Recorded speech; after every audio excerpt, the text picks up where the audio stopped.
दीपिका ने भी अपना नाश्ता किया और फिर अपना पर्स लेकर घर से बाहर निकल गई। मानवी ने उसे पहले ही कह दिया था कि वो फोन पर किसी से कुछ न कहे, क्योंकि जैसे उसका फोन ट्रैक हो रहा था, हो सकता था मोक्ष बाकी घर वालों के फोन भी ट्रैक करवा रहा हो। इसीलिए वो रिस्क नहीं लेना चाहती थी। वहीं मोक्ष के आदमियों में से एक ने मोक्ष को दीपिका के घर से बाहर जाने के बारे में बताया था, तो मोक्ष ने उसे दीपिका का पीछा करने के लिए कहा, जिससे वो आदमी ओके कहकर दीपिका के पीछे चला गया। उसने देखा कि दीपिका पार्क में राघव से मिलने आई थी। दोनों वहीं सामने पार्क में बैठकर बातें कर रहे थे, जिससे उस आदमी ने उन दोनों पर ज्यादा ध्यान नहीं दिया और मोक्ष को दीपिका के राघव से मिलने के बारे में बता दिया। तो मोक्ष ने भी इस बात पर ज्यादा ध्यान ना देते हुए उसे वापस लौटकर सहगल मैंशन पर नजर रखने के लिए कहने लगा। तो वो आदमी वहां से वापस लौट आया।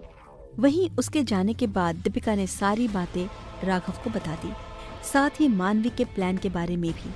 राघव पहले इन बातों को सुनकर हैरान हो गया, पर फिर मानवी के प्लान को समझकर उसके होंठों पर मुस्कुराहट आ गई और वो उनके प्लान में साथ देने के लिए तैयार हो गया।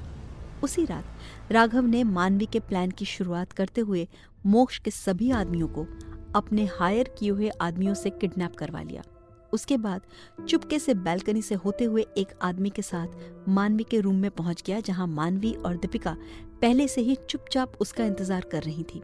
उसे देखते ही मानवी ने अपना फोन उस आदमी की तरफ बढ़ा दिया और दीपिका को आंखों से ही कुछ समझाकर वो राघव के साथ वहां से वापस बैल्कनी से नीचे चली आई। नीचे आकर उसने राघव को देखते हुए घबराकर पूछा, राघव जी, ये आदमी भरोसेमंद तो है ना, और ये सब कुछ संभाल पाएगा या नहीं? देखिए, हमारे पास आखिरी मौका है ऋषभ जी को बचाने का। ऐसे में हमारी एक गलती हमारे बने बनाए पूरे प्लान को बर्बाद कर सकती है। तो राघव ने हाँ में सिर हिलाते हुए कहा, आप चिंता मत कीजिए भाभी, ये आदमी बेस्ट वॉइस आर्टिस्ट है। पलक झपकते ही अपनी आवाज बदल लेता है और इसे यहाँ लाने से पहले मैंने इसे सभी घर वालों की आवाज सुनाई थी। उसके बाद इसका टेस्ट भी लिया था, तो इसकी आवाज सुनकर एक पल को मैं भी हैरान रह गया था, तभी तो इसे यहाँ लाया हूँ। आप इस पर पूरा विश्वास कर सकती हैं। फिलहाल आप वहाँ चलिए, आपके कहे मुताबिक उन सभी को हमने बांधकर वहाँ रखा है। उसकी बात सुनकर मानवी ने हाँ में सिर हिलाया और देर ना करते हुए राघव के साथ वहाँ से चली गई।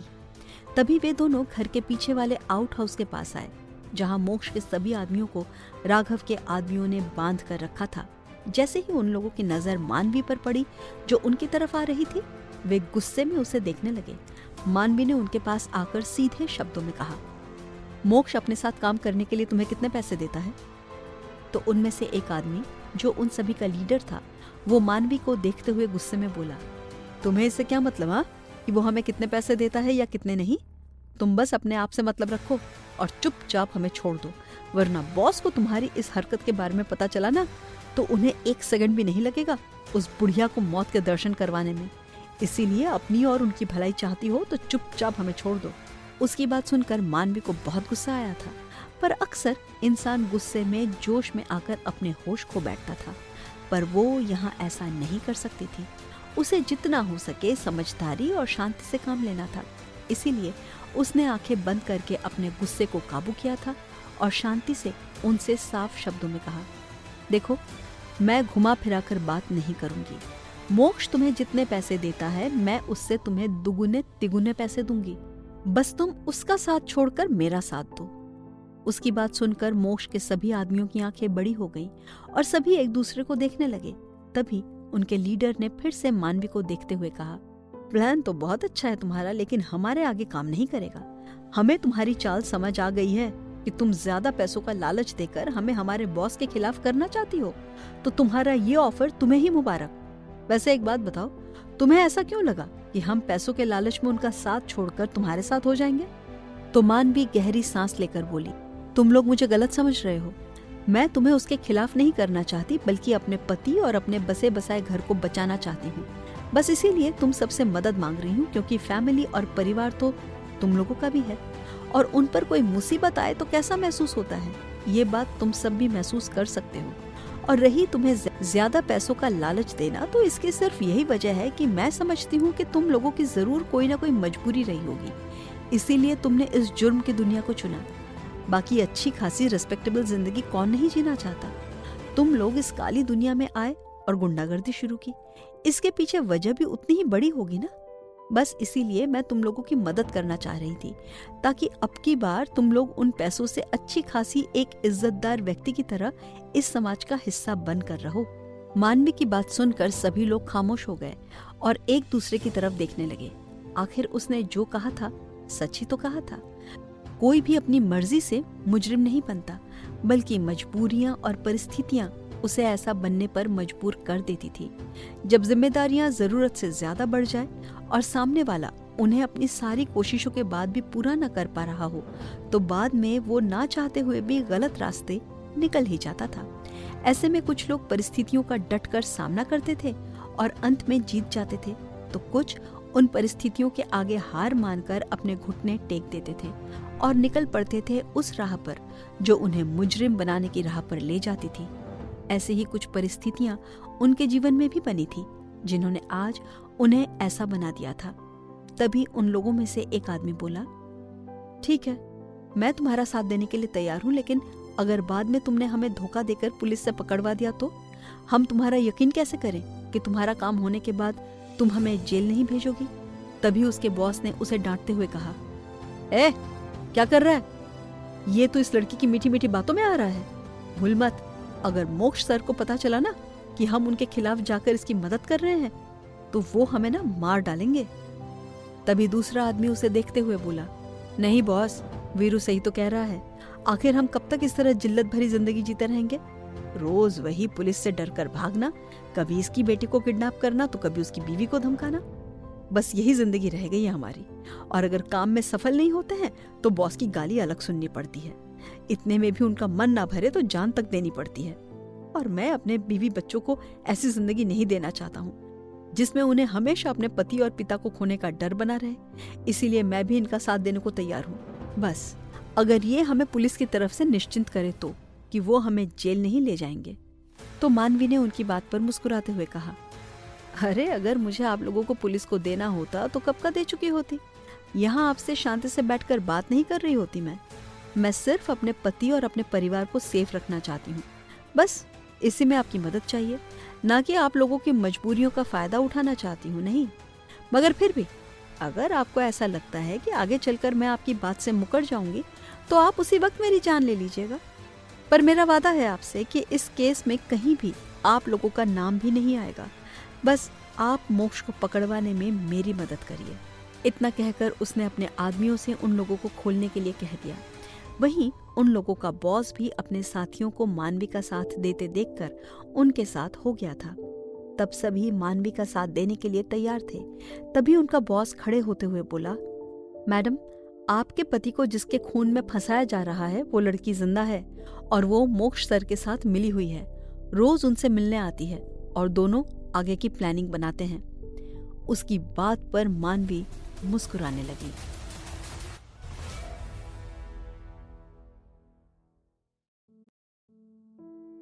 गुंडों के लीडर की बात पर मानवी मुस्कुराते हुए अपनी पलकें झुकाकर बोली, जानती हूँ, इसीलिए तो आप लोगों की मदद चाहती हूँ।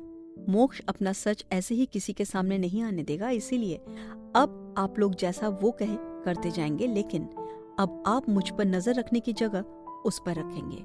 जब जब निशा उससे मिलने आए आप मुझे बताइएगा।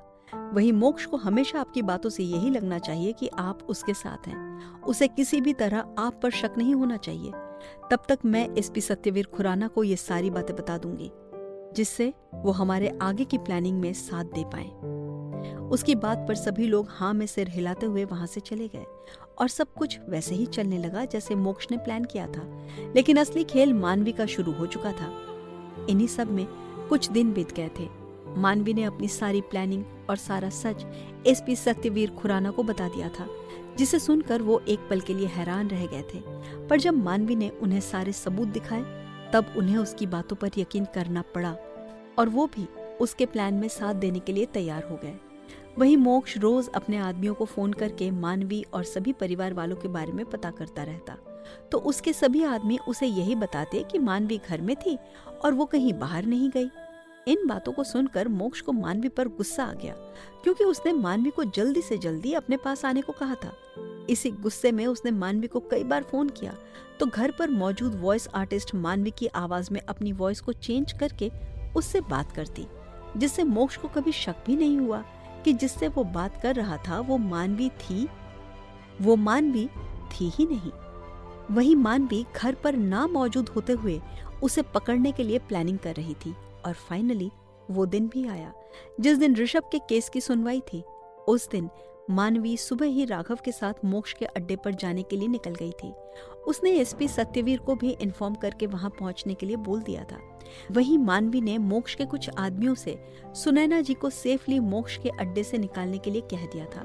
थोड़ी देर में वो राघव के साथ मोक्ष के अड्डे पर पहुंच गई।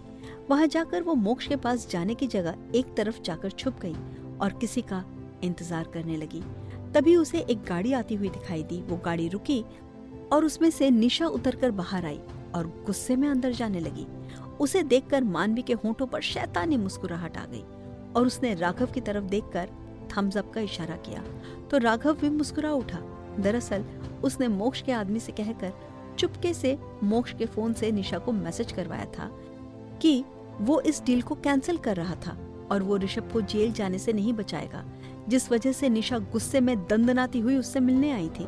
वहीं मोक्ष इस वक्त मानवी से मिलने के लिए बेहद खुश था और वो बेसब्री से उसका इंतजार कर रहा था कि तभी गुस्से में दंदनाती हुई निशा उसके पास चली आई। निशा को देखकर मोक्ष एक पल के लिए हैरान रह गया। वो उससे कुछ कहता कि उससे पहले ही निशा ने खींचकर उसके गाल पर एक थप्पड़ मार दिया, जिससे मोक्ष का चेहरा एक तरफ को झुक गया और वो गुस्से में निशा को घूरने लगा। तभी निशा ने गुस्से में उसका कॉलर पकड़ लिया और वो चिल्लाई, हाउ डेयर यू, तुम्हारी हिम्मत कैसे हुई मुझे धोखा देने की। अब जब तुम्हारा काम बन गया और मानवी तुम्हारे पास आ रही है तो तुम ऋषभ को वहीं जेल में रहने देना चाहते हो। तो सुन लो मिस्टर मोक्ष वशिष्ठ, अगर तुमने मेरे ऋषभ को जेल से बाहर नहीं निकाला ना तो मैं तुम्हारा सारा सच खुद पुलिस को बताऊंगी, चाहे उसके लिए मुझे खुद उनके आगे अपना सच क्यों ना बताना पड़े। तो मोक्ष गुस्से में उसे खुद से दूर धकेलते हुए बोला, ये क्या बकवास कर रही हो तुम, और मैं कब तुम्हें धोखा दे रहा हूँ।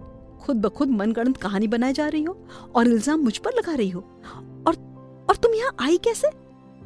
मैंने कहा था ना तुमसे कि जब तक मैं मानवी को लेकर यहाँ से नहीं चला जाता तुम अभी बाहर मत निकलना। तो निशा ने उस पर गुस्से में चिल्लाते हुए कहा, अच्छा तो मैं मनगढ़ंत कहानी बना रही हूँ, हाँ ठीक है रुको तुम। इतना कहकर उसने अपना फोन निकाला और उसमें से मैसेज ढूंढकर उसे दिखाते हुए बोली, ये देखो। तो फिर ये क्या है, हाँ क्या तुमने ऐसे ही मजाक में मुझे ये मैसेज कर दिया था? मैसेज देखकर मोक्ष खुद भी हैरान रह गया। उसे समझ नहीं आया और उसने चौंक कर कहा, ये मैसेज? पर ये मैंने नहीं किया। तो निशा फिर से चिल्लाई, झूठ मत बोलो, तुम्हारे अलावा तुम्हारा फोन और कौन यूज कर सकता है। इसीलिए अब अपना नाटक बंद करो और मुझे धोखा देने की सोचना भी मत, वरना मैं तुम्हारा सारा काला चिट्ठा उस एसपी सत्यवीर के आगे रख दूंगी। तो मोक्ष गुस्से से भड़कते हुए बोला, अच्छा और तुम ऐसा करोगी कैसे, मैं भी तो जानूं। सोचो तुम दुनिया के सामने पहले ही मर चुकी हो और अगर इस वक्त मैं तुम्हें यहीं पर खत्म कर दूं तो किसी को पता भी नहीं चलेगा कि जिस लड़की को वो पहले मरा हुआ समझ रहे हैं असल में उसकी मौत अब हुई है। इसीलिए फालतू की धमकी ना तुम अपने पास ही रखो। तो निशा ने उसे घूरते हुए कहा, मिस्टर मोक्ष वशिष्ठ, तुमने क्या मुझे इतना कच्चा खिलाड़ी समझा है कि मैं यूं ही अपनी मौत का नाटक पूरी दुनिया के सामने तुम्हारे साथ मिलकर करूंगी और फिर जब तुम्हारा मतलब पूरा हो जाए तो तुम मुझे यूज किए हुए टिश्यू पेपर की तरह फेंक कर चले जाओ। तो मिस्टर वशिष्ठ तुम गलत हो। मैंने पहले ही तुम्हारी और अपनी सारी बातों की रिकॉर्डिंग करके रख ली है, जिसमें तुमने अपने मुंह से कबूल किया है कि कैसे तुमने ऋषभ का फेस मास्क बनवाया, कैसे मेरे मर्डर की झूठी प्लानिंग की, कैसे ऋषभ को फंसाया, सब कुछ, यहाँ तक कि तुम्हारा मानवी को ब्लैकमेल करना भी, जिससे अगर तुम मुझे धोखा दो तो मेरी दोस्त उन रिकॉर्डिंग को ले जाकर पुलिस तक पहुंचा दे और फिर तुम भी जिंदगी भर जेल में सड़ो। इसीलिए अपनी ये मरने मारने की धमकी मुझे देना भी मत। तभी ताली बजाती हुई मानवी वहां आई। उसे देखकर दोनों के चेहरे का रंग उड़ गया। तभी मानवी ने मुस्कुराते हुए तेज आवाज में कहा, वाह क्या बात है, मानना पड़ेगा, क्या प्लानिंग की है तुम दोनों ने, हाँ। पर अफसोस मैं तो सारा सच जान गई। अब तो मैं मोक्ष के पास आने से रही और अभी पुलिस स्टेशन जाकर तुम दोनों का सारा सच भी बता दूंगी। फिर क्या करोगे तुम दोनों, हाँ। फिर वो मुस्कुराते हुए बोली, पर एक मिनट, पुलिस स्टेशन जाने की जरूरत ही क्या है जब एसपी साहब खुद अपनी टीम के साथ यहाँ मौजूद है और सारा सच उन्होंने अपने कानों से सुन भी लिया है। तो फिर मैं क्यों अपना टाइम जाया करूं, है ना? क्यों एसपी साहब?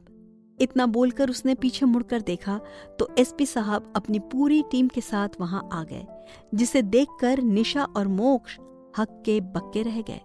तभी एसपी सत्यवीर मोक्ष और निशा को देखते हुए बोले, बिल्कुल मानवी जी, आप ठीक कह रही हैं। अब आपको अपना टाइम वेस्ट करने की जरूरत नहीं है। जब मैंने खुद सारा सच सुना है, और मानना पड़ेगा क्या प्लानिंग की है दोनों ने। साला मुझे भी अपने खेल में घुमा कर रख दिया। मेरे 5 साल के करियर में मेरा दिमाग इतना नहीं घुमा जितना तुम लोगों ने इस केस में घुमाया है बेटा। तुम लोगों की तो मैं लॉकअप में अच्छे से पूजा करूंगा, पर पहले मिस्टर ऋषभ सहगल को बरी तो करवा दूं, जो बेचारे बेगुनाह होने के बावजूद भी गुनहगार बनकर लॉकअप में बंद पड़े हैं। इतना कहकर उन्होंने अपने साथ आए मेल और फीमेल कांस्टेबल को उन्हें पकड़ने के लिए कह दिया।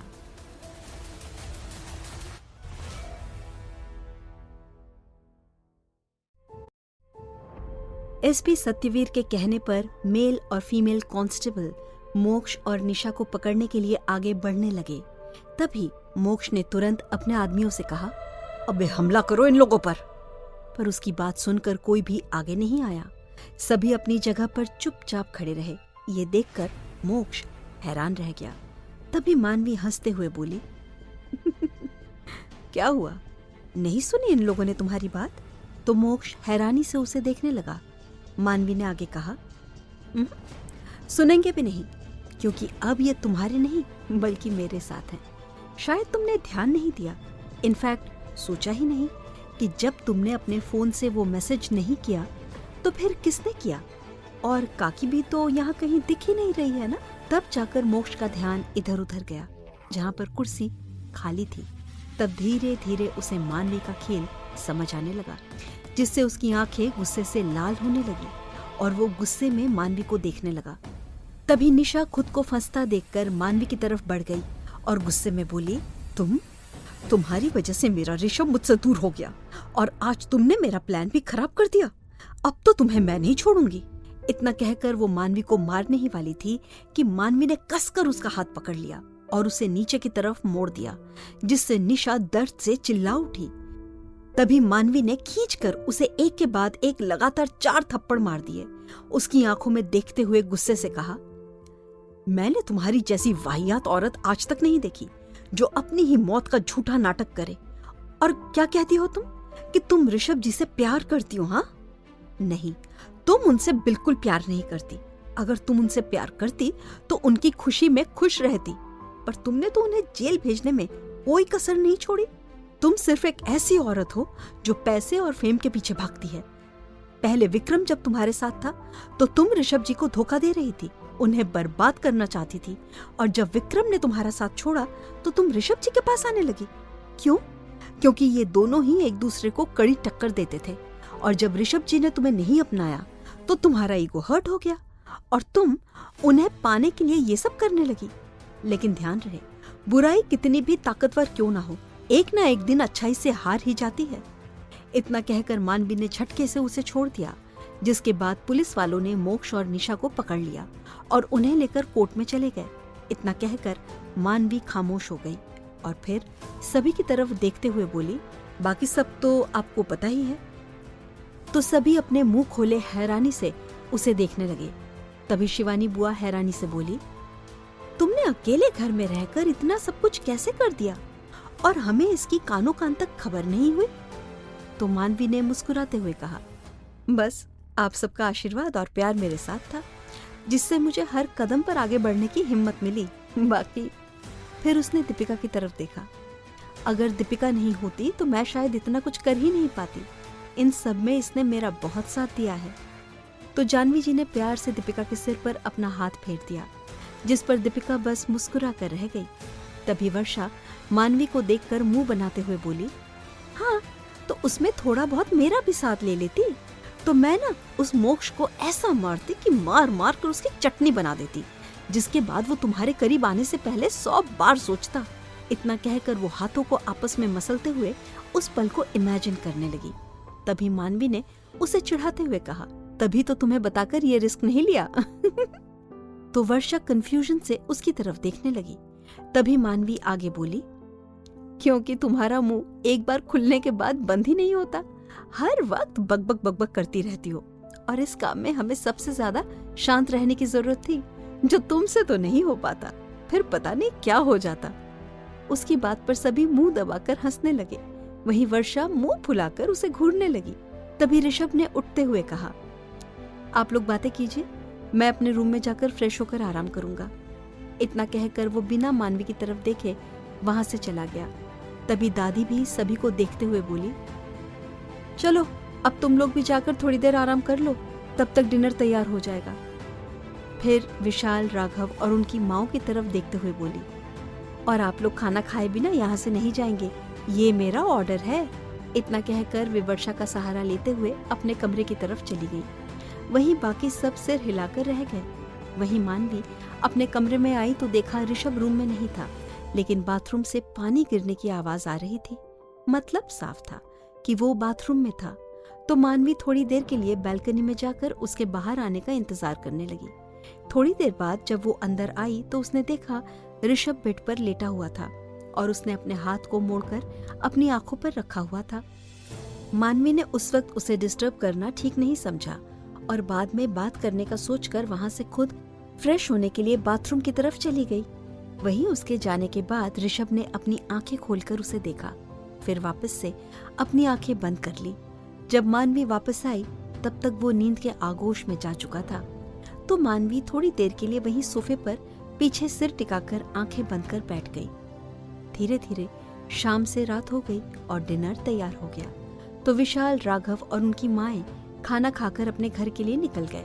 वहीं ऋषभ के थके होने की वजह से किसी ने उसे जगाना ठीक नहीं समझा।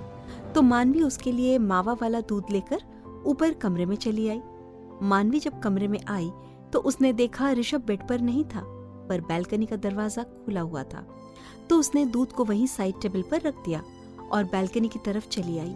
वहां उसने देखा कि ऋषभ फोन पर बात कर रहा था। तो वो खड़ी होकर उसकी बात खत्म होने का इंतजार करने लगी।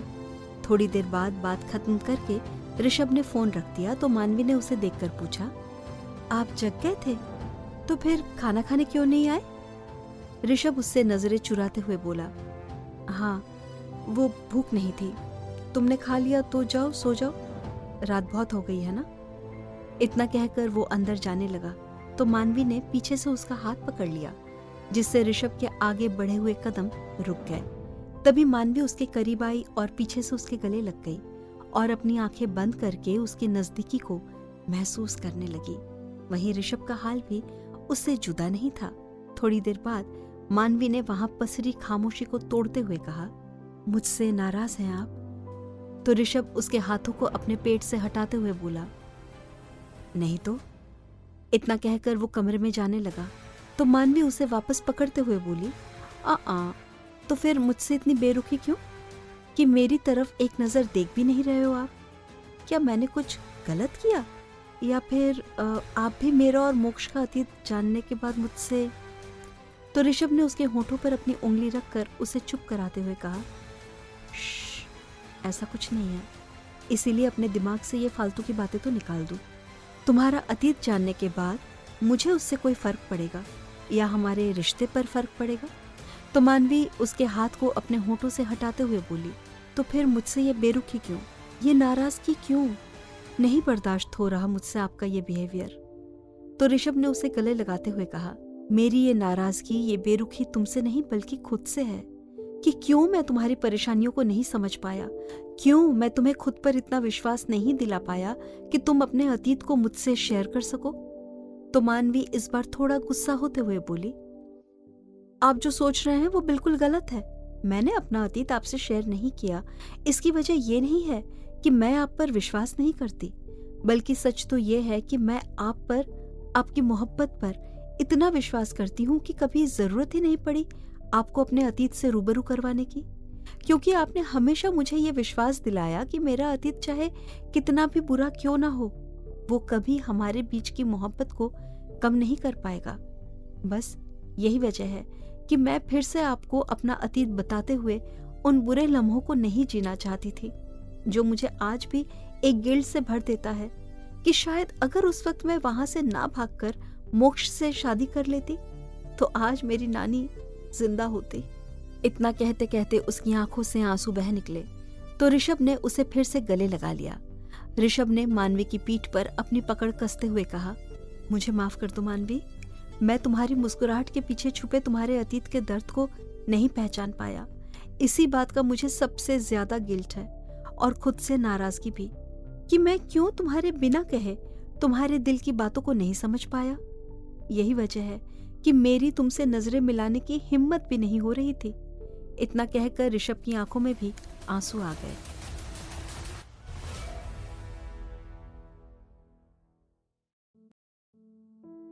मानवी हल्के गुस्से में बोली, आप पागल हैं क्या या फिर कोई अंतर्यामी जो बिना मेरे कहे मेरे मन की बातें समझ जाएंगे? जरूरी तो नहीं कि जो लोग एक दूसरे से प्यार करते हों वो बिना कहे एक दूसरे की फीलिंग समझ जाए। अगर ऐसा होता तो इस दुनिया में सभी की मोहब्बत ना मुकम्मल होती। हर बात बिना कहे नहीं समझी जाती ऋषभ जी। कुछ बातों के लिए लफ्जों की जरूरत होती है। और रही मेरे अतीत की बात, तो उन बातों का कोई मतलब ही नहीं बनता अगर मोक्ष मेरी जिंदगी में नहीं आया होता, क्योंकि वो सारी बातें बरसों पहले बीत चुकी हैं जो अब मेरी लाइफ में एग्जिस्ट ही नहीं करती। जब से आप मेरी लाइफ में आए हैं ना, तब से मेरी पूरी जिंदगी खुशियों से भर गई है, जिसमें मुझे मेरे दुख दर्द की परछाई तक महसूस नहीं होती। हर वक्त मेरे चेहरे पर चमक, होठों पर मुस्कुराहट और आंखों में सुनहरे भविष्य का सपना पलता है। तो फिर आपको कहाँ से पता होता कि मैंने पास्ट में कितना कुछ झेला है? इसीलिए अपने दिल से ना ये फालतू की बातें निकाल दीजिए, वरना मैं गुस्सा हो गई ना तो कल काकी के साथ चंडीगढ़ चली जाऊंगी। फिर रहना आप यहाँ अकेले अपने गिल्ट के साथ। इतना कहकर वो गुस्से में उसे खुद से दूर करके अंदर जाने लगी तो ऋषभ ने झटके से उसे पीछे खींच लिया, जिससे मानवी वापस उसकी बाहों में आ गई।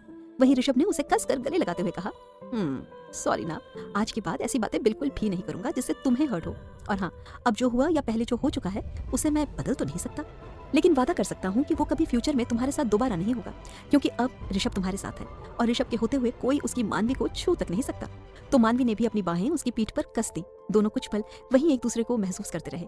रात गहराने पर दोनों अंदर चले गए। मानवी ने मावा वाला दूध उठाकर ऋषभ को दे दिया, जिसे पीकर ऋषभ लेट गया तो मानवी भी लाइट्स ऑफ करके उसके पास आकर लेट गई और उसकी बाजू पर अपना सिर रख दिया। ऋषभ ने भी उसे अपनी बाहों में भर लिया और दोनों जल्दी ही गहरी नींद के आगोश में चले गए। सभी की जिंदगी से दुख के बादल छंट चुके थे। तब उनकी जिंदगी में सिर्फ खुशियां ही खुशियां थी। सभी की जिंदगी एक लय में चल रही थी, जिसमें खट्टी मीठी नोकझोंक, प्यार, लड़ाई झगड़ा सब कुछ था। साथ ही बढ़ते समय के साथ सभी का रिश्ता मजबूत हो रहा था।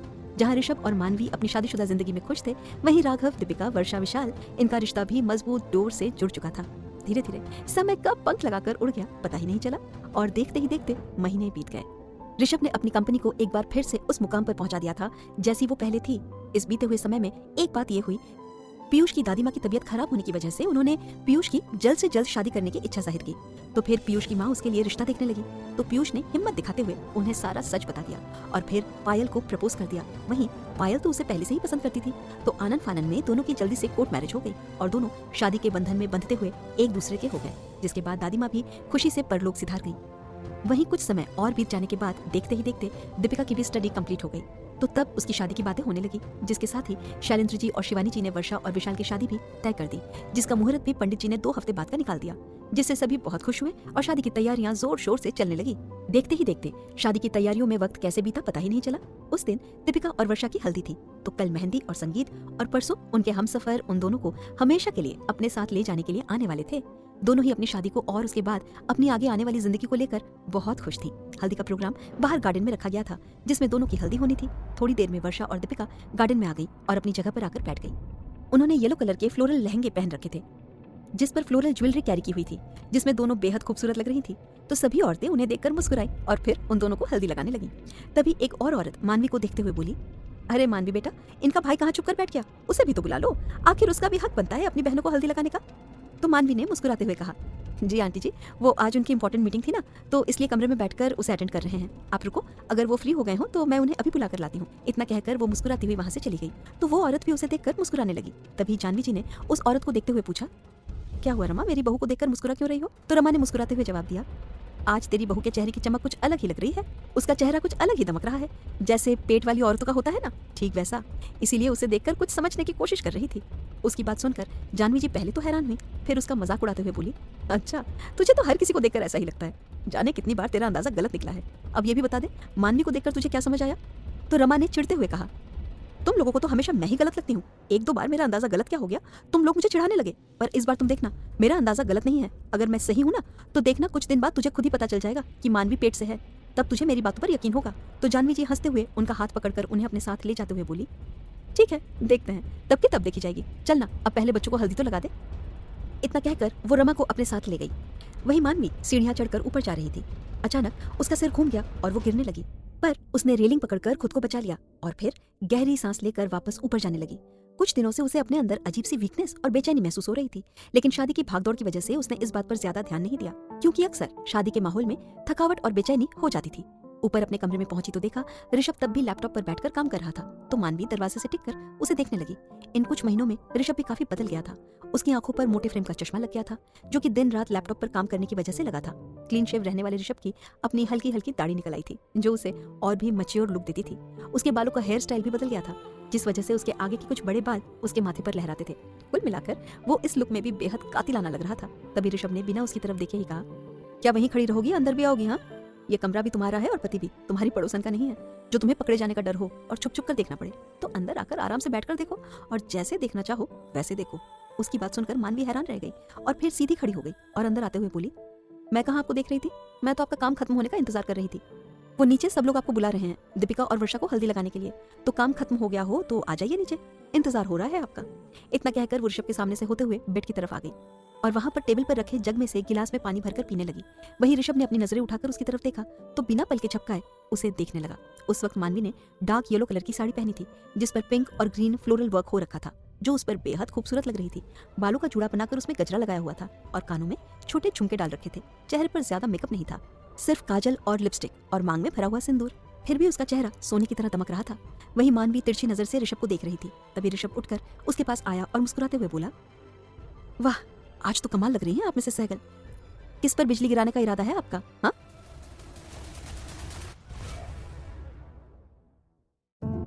कल आएगा